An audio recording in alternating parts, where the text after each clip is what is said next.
أعوذ بالله من الشيطان الرجيم بسم الله الرحمن الرحيم وقال إني ذاهب إلى ربي سيهدين رب هب لي من الصالحين فبشرناه بغلام حليم فلما بلغ معه السعي قال يا بني إني أرى في المنام أني أذبحك فانظر ماذا ترى قال يا أبت افعل ما تؤمر ستجدني إن شاء الله من الصابرين ولما أسلما وتله للجبين وناديناه أن يا إبراهيم قد صدقت الرؤيا إنا كذلك نجزي المحسنين إن هذا لهو البلاء المبين ففديناه بذبح عظيم وتركنا عليه في الآخرين سلام على إبراهيم كذلك نجزي المحسنين إنه من عبادنا المؤمنين وبشرناه بإسحاق نبيا من الصالحين وباركنا عليه وعلى إسحاق ومن ذريتهما محسن وظالم لنفسه مبين صدق الله العلي العظيم وقال إني ذاهب إلى ربي سيهدين اور بولا میں جاتا ہوں اپنے رب کی طرف وہ مجھ کو راہ دے گا ربی حب لی من الصالحین اے رب بخش مجھ کو کوئی نیک بیٹا فبشرناہ بغلام حلیم پھر خوشخبری دی ہم نے اس کو ایک لڑکے کی فلما بلغ معه السعي قال يا بني إني أرى في المنام أني أذبحك فانظر ماذا ترى پھر جب پہنچا اس کے ساتھ دوڑنے کو تو کہا اے بیٹے میں دیکھتا ہوں خواب میں کہ تجھ کو ذبح کرتا ہوں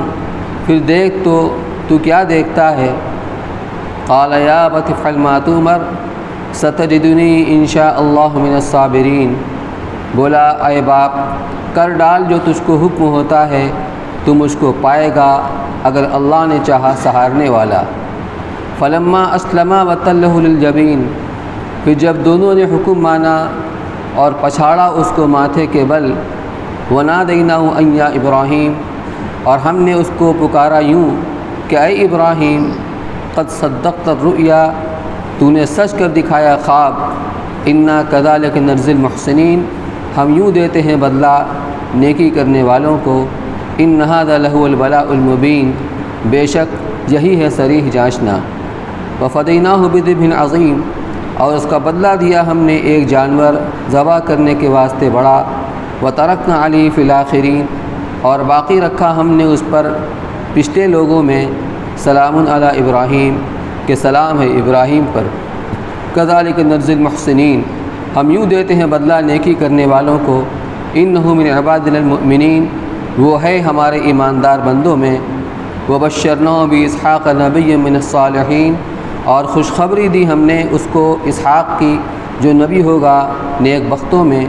وبارکنا علیہ وعلی اسحاق اور برکت دی ہم نے اس پر اور اسحاق پر ومن ذریتہما محسن وظالم لنفسہ مبین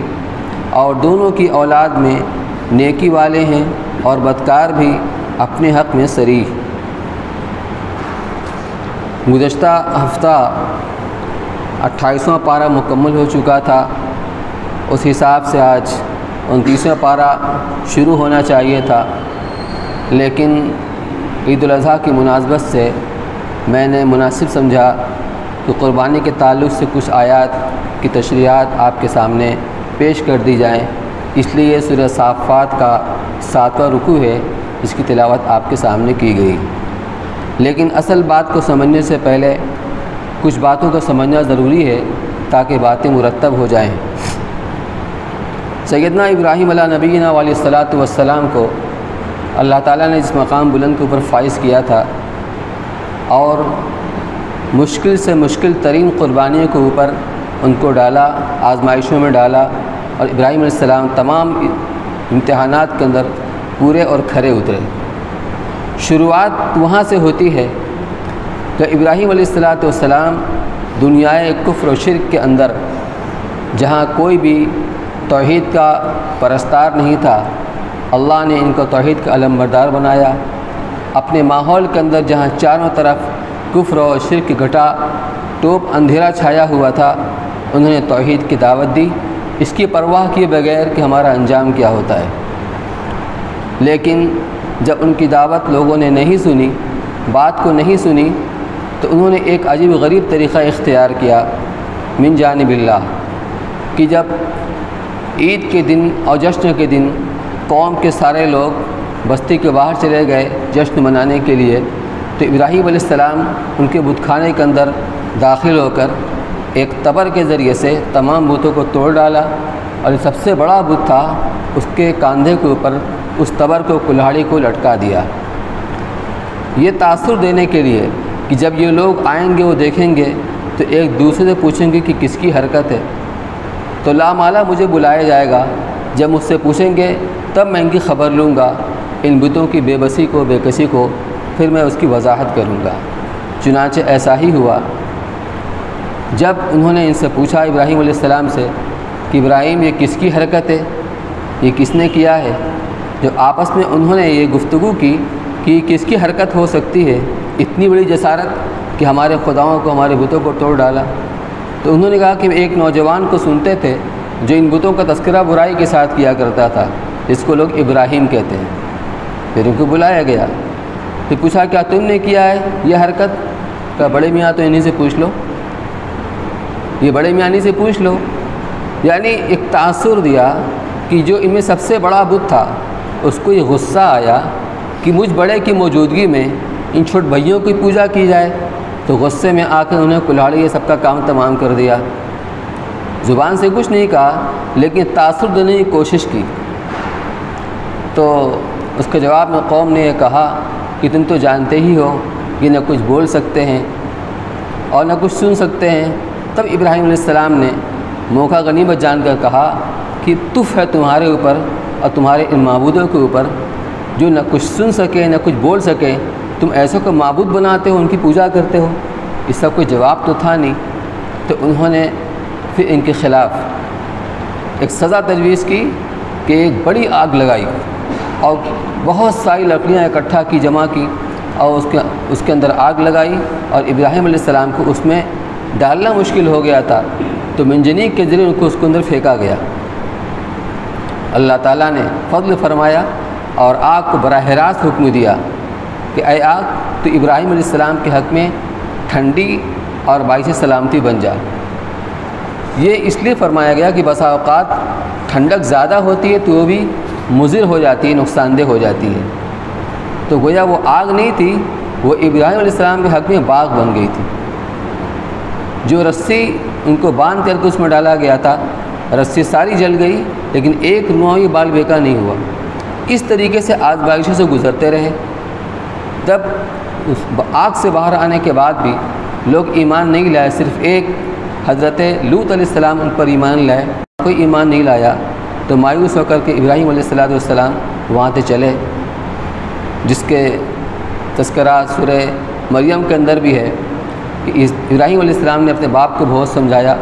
جو یہی نہیں کہ بت پرست تھا بلکہ بت گر تھا، بتوں کو گڑھنے والا تھا۔ تو اس نے کہا اراغب انت عن آلہتی یا ابراہیم، ابراہیم کیا ہمارے بتوں سے، معبودوں سے بیزار ہو گئے ہو؟ لئن لم تنتہی لارجمنک، اگر تم اس کہنے سننے سے باز نہ آئے تو ہم تمہیں سنگسار کر دیں گے، یعنی پتھر سے مار مار کے ہلاک کر دیں گے۔ اس موقع پر ابراہیم علیہ السلام نے کہا تھا، جس کا یہاں حوالہ ہے وقال انی ذاہب الی ربی سیہدین، کہ میں اپنے رب کی طرف جا رہا ہوں۔ رب کی طرف کا مطلب یہ ہے کہ جہاں میرے رب کا حکم ہوگا جانے کے لیے میں وہیں جا رہا ہوں۔ چنانچہ حضرت ابراہیم علیہ السلام حضرت جبریل علیہ السلام کی رہنمائی میں اپنی بیوی حضرت سارہ اور حضرت لوط علیہ السلام کو لے کر ساتھ میں چلے۔ واقعہ تفصیلی ہے، خلاصہ یہ ہے کہ ملک شام میں آ کر یہاں پر انہوں نے قیام کیا۔ اس زمانے کا ملک شام آج کا شام، اردن، فلسطین اور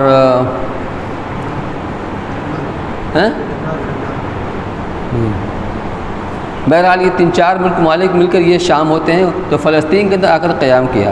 وہیں ابراہیم علیہ السلام کی آخری آرام گاہ بھی ہے، الخلیل کے نام سے وہ جگہ ہے جہاں ان کی قبر مبارک ہے۔ راستے میں ایک جو کافر بادشاہ کا معاملہ پیش آیا تو اس نے بھی اپنی لڑکی کو بطور ہدیہ کے انہیں دے دیا سارہ علیہ السلام کو۔ جب یہاں پر آنے کے بعد ابراہیم علیہ السلام کو کوئی اولاد نہیں ہوئی اور گھر بار وطن کو چھوڑ چکے تھے، تو احساس ہوا تو اللہ تعالیٰ سے دعا کی، رب حب لی من الصالحین، مجھے ایک لڑکا نیک فرزند عطا فرمائیے۔ ابھی تک اولاد نہیں ہوئی تھی، تو جب حضرت سارہ نے حضرت حاجرہ کو ابراہیم علیہ السلام کو دے دیا تو ابراہیم علیہ السلام نے ان سے نکاح فرما لیا۔ یہ اس بادشاہ کی بیٹی تھی، اس سے لڑکا پیدا ہوا حضرت اسماعیل علیہ السلام۔ یہ امتحانات ابھی چل رہے ہیں۔ حکم ہوا کہ اپنے بیوی اور بچے کو بے آب و گیا وادی کے اندر لا کر کے بسا دو۔ کہاں ابھی نہیں بتایا گیا۔ حضرت جبریل علیہ السلام کی رہنمائی میں چلتے رہے، راستے میں جہاں کوئی سبزہ والی جگہ نظر آئے کہ یہاں حکم ہوا ہے کہ نہیں، آگے چلیے۔ اور آج جہاں پر اللہ کا گھر ہے، اس وقت وہاں پر نہ آدم تھا نہ آدم زاد، کوئی سبزہ بھی نہیں اگتا تھا، چاروں طرف پہاڑیاں ہی پہاڑیاں تھیں، اور جہاں آج خانہ کعبہ ہے یہ نشیب کے اندر واقع تھا۔ وہاں پر اتارا ہے اور اتارنے کے بعد اسی قدم واپس لوٹ گئے۔ آپ سوچیے، اندازہ کیجئے کتنی زبردست قربانی ہے۔ جس بیوی کے ذریعے سے بڑھاپے کے اندر بچہ پیدا ہوا ہے، اس بیوی کی محبت دل کے اندر کتنی رہی ہوگی، بچے کی کتنی محبت رہی ہوگی۔ اس جنگل بیابان کے اندر اللہ کے حکم پر لا کر کے ڈال دیا۔ لیکن وہاں سے آگے بڑھنے کے بعد ایک جگہ مدعا کہلاتی ہے۔ مدعا کے معنی آتے ہیں دعا کرنے کی جگہ۔ وہاں آ کر ابراہیم علیہ السلام نے اللہ تعالیٰ سے رو رو کو دعائیں مانگی۔ مجھے عرض یہ کرنا ہے کہ وہاں سے سلسلہ جڑتا ہے قربانیوں کا، تا آ کے جو آخری اور بڑا واقعہ قربانی کا ہے یا آزمائش امتحان کا، وہ یہ ہے کہ جب اسماعیل علیہ السلام تقریباً 13 سال کی عمر ہو گئی ان کی، اس وقت انہوں نے خواب میں دیکھا تھا کہ میں گویا کہ اپنے بیٹے کو ذبح کر رہا ہوں۔ اب یہاں سے حضرت مفتی صاحب رحمۃ اللہ علیہ کی جو تفصیلات ہیں انہیں آپ سماعت فرما لیں۔ فلما بلغ معه السعي قال يا بني انی ارى في المنام انی اذبحك فانظر ماذا ترى۔ سعیٌ کہتے ہیں چلنے پھرنے کو، دوڑنے کو۔ تو اسماعیل علیہ السلام جب چلنے پھرنے کی عمر کے ہو گئے، بچہ جب باشعور ہو جاتا ہے، بلوغ کے قریب ہو جاتا ہے، اور باپ بھی بوڑھا ہو جاتا ہے، تو باپ کے کام میں ہاتھ بٹانے کا اہل ہو جاتا ہے، اور باپ کو بھی اس سے امیدیں وابستہ ہوتی ہیں کہ میرے بڑھاپے کا سہارا بنے گا۔ اس وقت کی بات ہے۔ فلما بلغ معه السعي، سو جب وہ فرزند ایسی عمر کو پہنچا کہ ابراہیم علیہ السلام کے ساتھ چلنے پھرنے لگا، تو ابراہیم علیہ السلام نے فرمایا برخوردار، میں خواب میں دیکھتا ہوں کہ میں تم کو ذبح کر رہا ہوں۔ بعض روایات سے معلوم ہوتا ہے کہ یہ خواب حضرت ابراہیم علیہ السلام کو 3 روز متواتر دکھایا گیا، اور یہ بات طے شدہ ہے کہ انبیاء علیہ السلام کا خواب وحی ہوتا ہے۔ اس لیے اس خواب کا مطلب یہ تھا کہ اللہ تعالیٰ کی طرف سے حضرت ابراہیم علیہ السلام کو حکم ہوا ہے کہ اپنے اکلوتے بیٹے کو ذبح کر دوں۔ یوں یہ حکم براہ راست کسی فرشتے وغیرہ کے ذریعے بھی نازل کیا جا سکتا تھا، لیکن خواب میں دکھانے کی حکمت بظاہر یہ تھی کہ حضرت ابراہیم علیہ السلام کی اطاعت شعاری اپنے کمال کے ساتھ ظاہر ہو۔ خواب کے ذریعے دیے ہوئے حکم میں انسانی نفس کے لیے تعویلات کی بڑی گنجائش تھی، لیکن حضرت ابراہیم علیہ السلام نے تعویلات کا راستہ اختیار کرنے کے بجائے اللہ کے حکم کے آگے سر تسلیم خم کر دیا۔ یہ ہے اطاعت شعاری کہ اللہ کا جو حکم آ گیا، اب اس کی کوئی پرواہ نہیں کرنے کا انجام کیا ہوتا ہے، بس حکم کی تعمیل کے لیے اپنے سر کو جھکا دیا۔ یہاں یہ خواب تھا، اس میں تعویل ہو سکتی تھی، اس کی یہ تعبیر ہے یا یہ تعبیر ہے یا یہ تعبیر ہے، لیکن نہیں، دائیں بائیں نہیں کیا اور اپنے سر کو جھکا دیا۔ اس کے علاوہ یہاں باری تعالیٰ کا اصل مقصد نہ حضرت اسماعیل علیہ السلام کو ذبح کرانا تھا، نہ حضرت ابراہیم علیہ السلام کو یہ حکم دینا کہ انہیں ذبح کر ہی ڈالو، بلکہ منشا یہ حکم دینا تھا کہ اپنی طرف سے انہیں ذبح کرنے کے سارے سامان کر کے ان کے ذبح کا اقدام کر گزرو۔ اب یہ حکم اگر زبانی دیا جاتا تو اس میں آزمائش نہ ہوتی، اس لیے انہیں خواب میں دکھلایا کہ وہ بیٹے کو ذبح کر رہے ہیں۔ اس سے حضرت ابراہیم علیہ السلام یہ سمجھے کہ ذبح کا حکم ہوا ہے اور وہ پوری طرح ذبح کرنے پر آمادہ ہو گئے۔ یہ ذہن میں رہے کہ ابراہیم علیہ السلام نے صرف یہ دیکھا تھا کہ وہ ذبح کر رہے ہیں، ذبح کیا نہیں تھا، اپنے آپ کو یہ دیکھا کہ وہ ذبح کر رہے ہیں۔ اس طرح آزمائش بھی پوری ہو گئی اور خواب بھی سچا ہو گیا۔ یہ بات زبانی حکم کے ذریعے آتی تو یہ آزمائش نہ ہوتی، یہ یا تو آزمائش نہ ہوتی یا حکم کو بعد میں منسوخ کرنا پڑتا۔ یعنی اسماعیل علیہ السلام کو ذبح کرانا مقصود نہیں تھا، اگر زبانی حکم دیا جاتا کہ اپنے لخت جگر کو قربان کرو، ذبح کرو، تو ان کو روکنے کے لیے دوسرا حکم دینا پڑتا کہ ذبح مت کرو۔ تو اس کے بنسبت اس میں زیادہ ان کا امتحان تھا کہ صرف اشارہ ربانی کے ذریعے خواب دکھلایا گیا۔ یہ امتحان کس قدر سخت تھا اس کی طرف اشارہ کرنے کے لیے اللہ نے فرمایا فلما بلغ معه السعی کہ الفاظ بڑھائے ہیں، یعنی ارمانوں سے مانگے ہوئے اس بیٹے کو قربان کرنے کا حکم اس وقت دیا گیا جب یہ بیٹا اپنے باپ کے ساتھ چلنے پھرنے کے قابل ہو گیا تھا اور پرورش کی مشقتیں برداشت کرنے کے بعد اب وقت آیا تھا کہ وہ قوت بازو بن کر باپ کا سہارا ثابت ہو۔ مفسرین نے لکھا ہے کہ اس وقت حضرت اسماعیل علیہ السلام کی عمر 13 سال تھی اور بعض مفسرین نے فرمایا کہ بالغ ہو چکے تھے۔ فانظر ماذا ترى، یعنی تم بھی غور کر لو، تمہارا کیا خیال ہے، تمہاری کیا رائے ہے۔ حضرت ابراہیم علیہ السلام نے یہ بات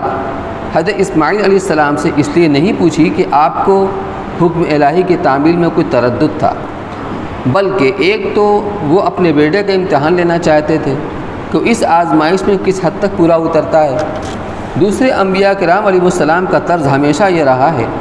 کہ وہ احکام الہی کی اطاعت کے لیے تو خود ہر وقت تیار رہتے ہیں، لیکن اطاعت کے لیے ہمیشہ راستہ وہ اختیار کرتے ہیں جو حکمت اور حتی المقدور سہولت پر مبنی ہو۔ اگر حضرت ابراہیم علیہ السلام پہلے سے کچھ کہے بغیر بیٹوں کو ذبح کرنے لگتے تو یہ دونوں کے لیے مشکل کا سبب ہوتا۔ اب یہ بات آپ نے مشورہ کے انداز میں بیٹے سے اس لیے ذکر کی کہ بیٹے کو پہلے سے اللہ کا یہ حکم معلوم ہو جائے گا تو وہ ذبح ہونے کی اذیت سہنے کے لیے پہلے سے تیار ہو سکے گا۔ نیز اگر بیٹے کے دل میں کچھ تذبذب ہوا تو اسے سمجھایا جا سکے گا، لیکن وہ بیٹا بھی اللہ کے خلیل کا بیٹا تھا اور اسے خود منصب رسالت پر فائز ہونا تھا، اس لیے جواب میں کہا یا ابت افعل ما تؤمر کہ ابا جان جس بات کا آپ کو حکم دیا گیا ہے اسے کر گزریے۔ اس سے حضرت اسماعیل علیہ السلام کے بے مثال جذبہ جاں سپاری کی تو شہادت ملتی ہی ہے، اس کے علاوہ یہ بھی معلوم ہوتا ہے کہ اس کم سنی ہی میں اللہ نے انہیں کیسی ذہانت اور کیسا علم عطا فرمایا تھا۔ حضرت ابراہیم علیہ السلام نے ان کے سامنے اللہ کے کسی حکم کا حوالہ نہیں دیا تھا، بلکہ محض ایک خواب کا تذکرہ فرمایا تھا،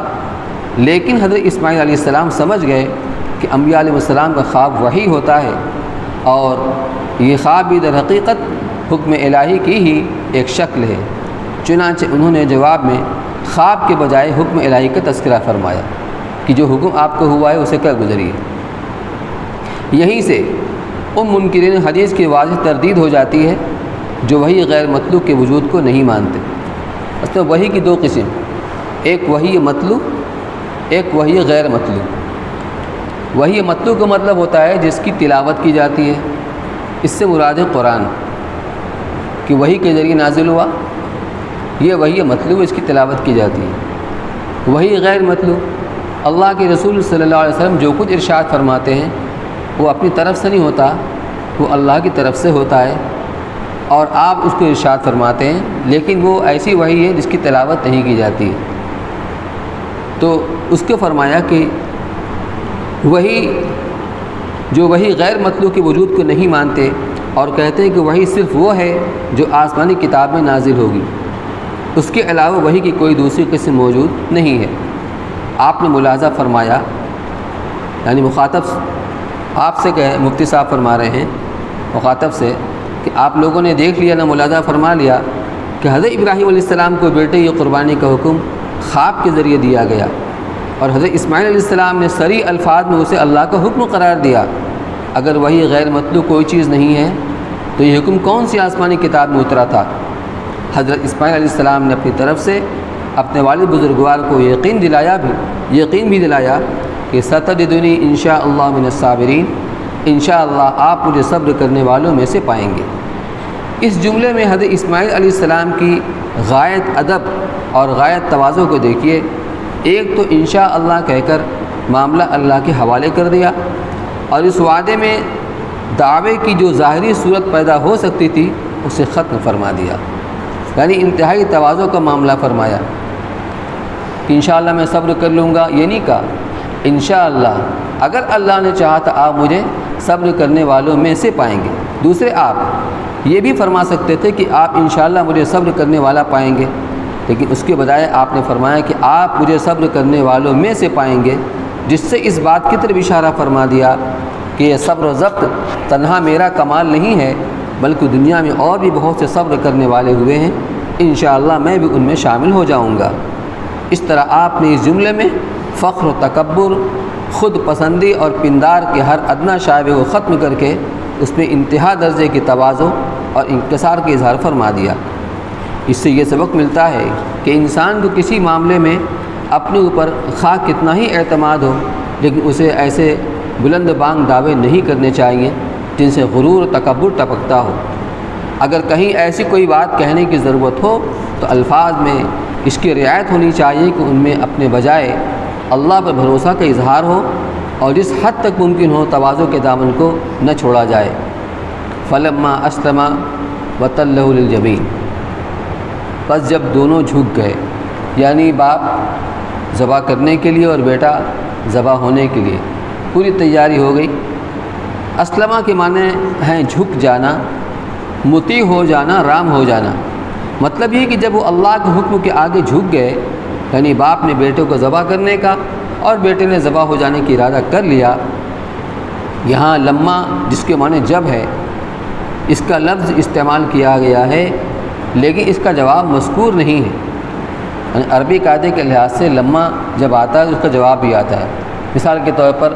جب آپ میرے گھر آئیں گے تو میں آپ کا اکرام کروں گا، یہاں جواب مذکور نہیں ہے۔ اس کی حکمت کیا ہے؟ یعنی آگے یہ نہیں بتایا گیا کہ جب یہ واقعات پیش آ چکے تو کیا ہوا، اس سے اس بات کی طرف اشارہ ہے کہ باپ بیٹے کا یہ اقدام فداکاری اس قدر عجیب و غریب تھا کہ الفاظ اس کی پوری کیفیت کو بیان کر ہی نہیں سکتے۔ بعض تاریخی اور تفسیری روایات سے معلوم ہوتا ہے کہ شیطان نے 3 مرتبہ حضرت ابراہیم علیہ السلام کو بہکانے کی کوشش کی، ہر بار حضرت ابراہیم علیہ السلام نے اسے 7 کنکریاں مار کر بھگا دیا۔ آج تک مینا کے 3 جمرات پر اسی محبوب عمل کی یادگار کنکریاں مار کر منائی جاتی ہیں۔ یعنی حج کے اندر بھی جتنے احکامات ہیں اگر غور کیا جائے تو اس میں سے زیادہ تر وہ ہیں جو حضرت ابراہیم علیہ السلام یا حاجرہ علیہ السلام یا اسماعیل علیہ السلام کی وہ یادگار ہے جو اللہ کو انتہائی محبوب تھی، اور اللہ نے اسے قیامت تک کے واسطے مشروع قرار دے دیا۔ صفا مروہ کے درمیان دوڑنا یہ حضرت حاجرہ علیہ السلام کا یہ عمل تھا، کنکری مارنا ابراہیم علیہ السلام کا عمل تھا، وغیرہ وغیرہ۔ بالآخر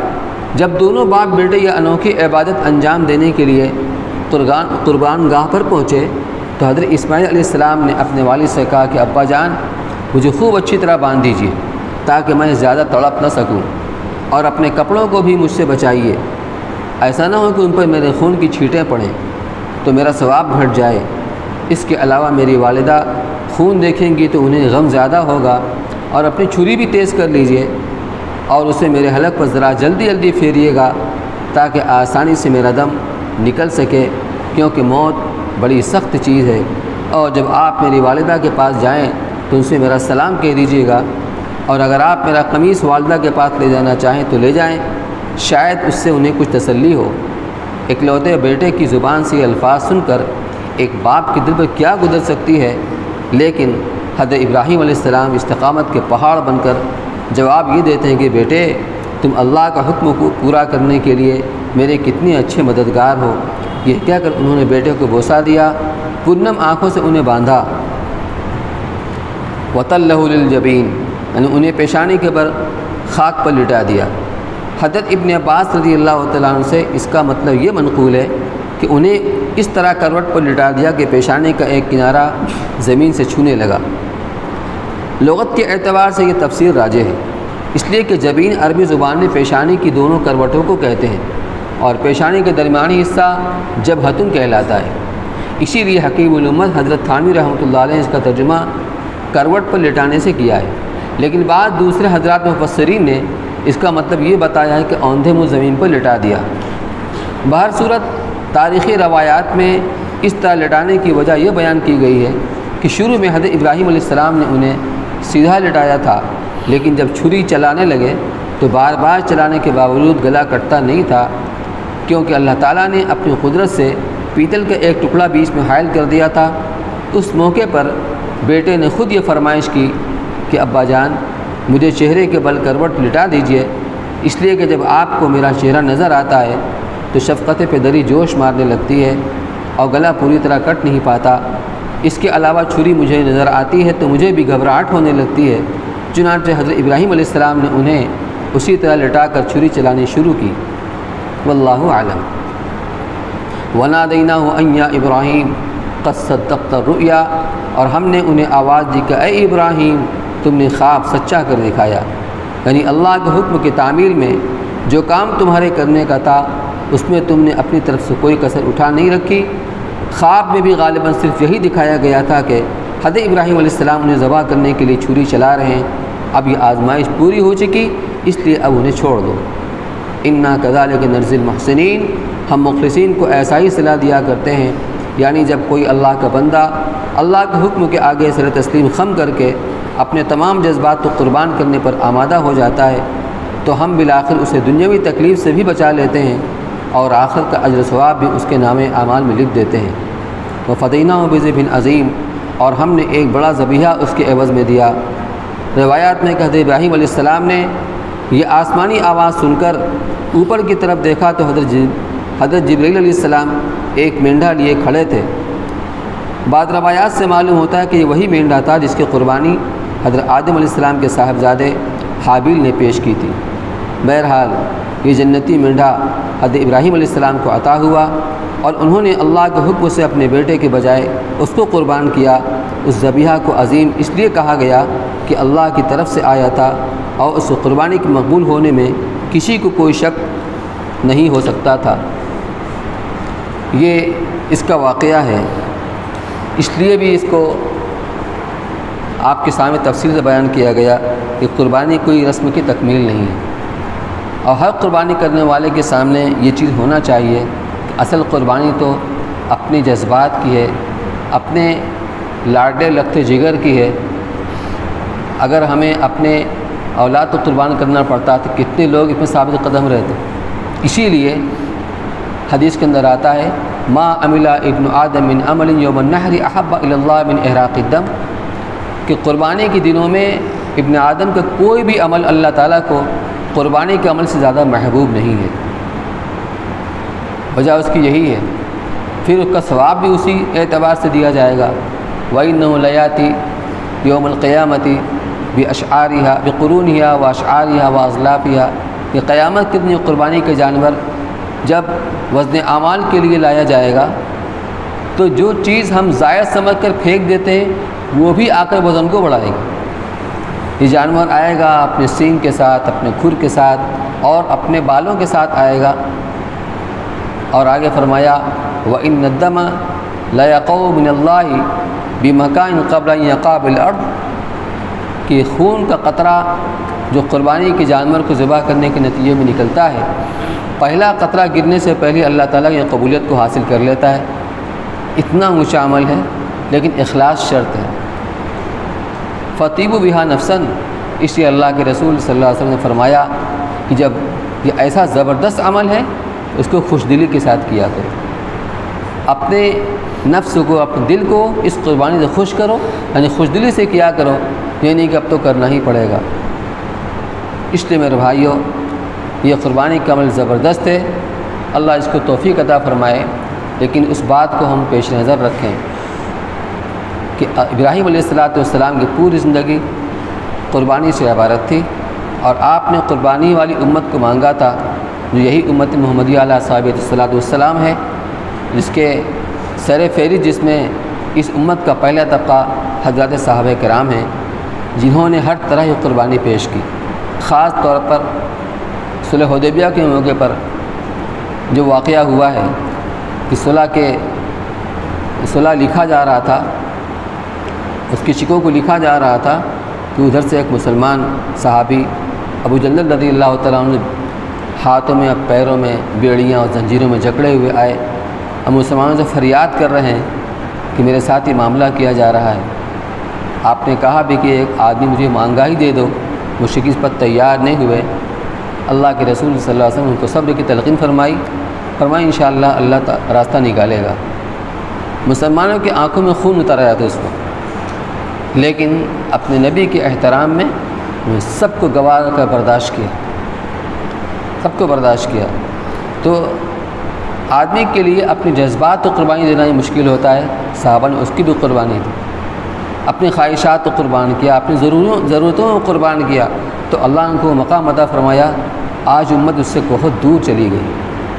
ہر سال یہ قربانی کا عمل یہ ہمیں یاد دلاتا ہے کہ ہمیں بھی اللہ کے حکم کے آگے اپنے گردن کو جھکا دینا ہے۔ آج فرائض قربان کیے جا رہے ہیں اپنی ضرورتوں کے لیے، اپنے کاروبار کے لیے اور معمولی چیزوں کے لیے۔ یہ ایمان کا انحطاط ہے، دینی انحطاط ہے۔ ضرورت ہے اپنے اندر قربانی کی جذبہ پیدا کرنے کی۔ اللہ تعالیٰ ہم سب کے اندر یہ جذبہ پیدا فرمائے۔ اس کے لیے خاص طور پر اس کو ذکر کیا گیا ہے تاکہ قربانی کے وقت یہ واقعات ہمارے پیش نظر ہوں۔ سبحان اللہ و بحمدہ، سبحانک اللہم و بحمدک، اشہد ان لا الہ الا انت، استغفرک۔